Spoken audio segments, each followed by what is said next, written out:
I'm going to demonstrate how we could do class and style binding in Aurelia. I've already created a project named class-style-binding, and I'm going to open the source code in Visual Studio Code. And then I'll show you how you can add the class.bind to bind to a particular CSS class. I'm going to go into the index.html and I will add some styles, which I already prepared, and I'll explain them one by one.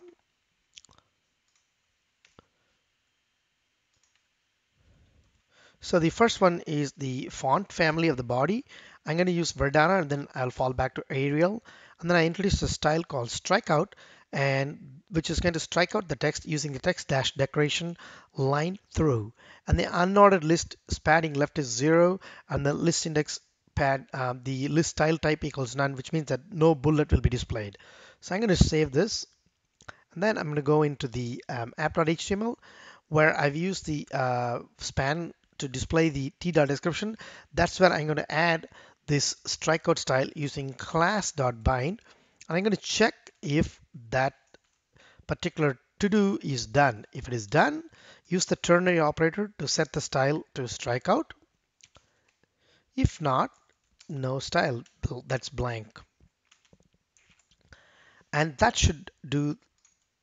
Let's run the application using au run -- watch.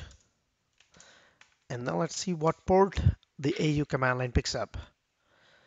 Once it's ready, we'll go and launch the localhost on that port. It's almost done and it is serving from port 9000. So let's hit localhost 9000.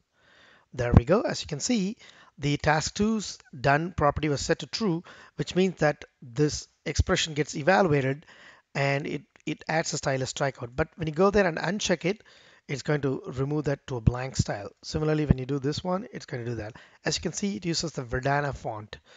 So that's one way of adding a style using the class.bind.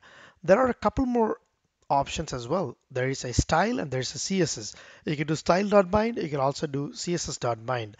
But before we do that, we have to define either a style string or a style object inside of our app.ts. So I'm going to define both the style string and the style object.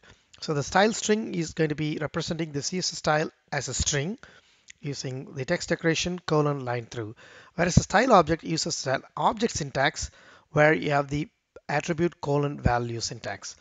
Okay, so now how do we use this style string and style object inside our template or inside our view? So it's going to be a slight change. Instead of using the class.bind, we're going to use style.bind. The ternary operator is going to be the same, t.done question mark. Instead of the strikeout, we're going to use the property style string. And then let's save this. Then it should automatically refresh by now. There you go. So it does the exact same thing. Instead of using the class.bind, now we've used style.bind. Now let's go ahead and change it to css.bind. It's no different than that. So css.bind will also do the same thing. Let me save this and we'll go back and it'll refresh. As you can see, it's also doing the same thing. Now let's try using the style object for the CSS bind. And that shouldn't change anything. It should give the same results. We can also do the same thing with the style.bind. And as soon as we save, it should refresh. Yep, it has the same impact. Whereas you have another option to use the actual properties themselves, which is CSS. We can just say text dash decoration :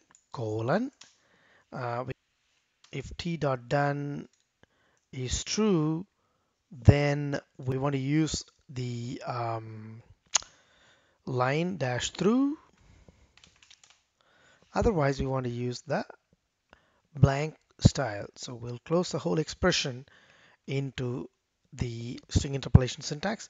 And now let's save this and see that it'll behave the same way. There we go. But you cannot do the same thing with the style. If you do the style, then this string interpolation will fail because that is an illegal style interpolation.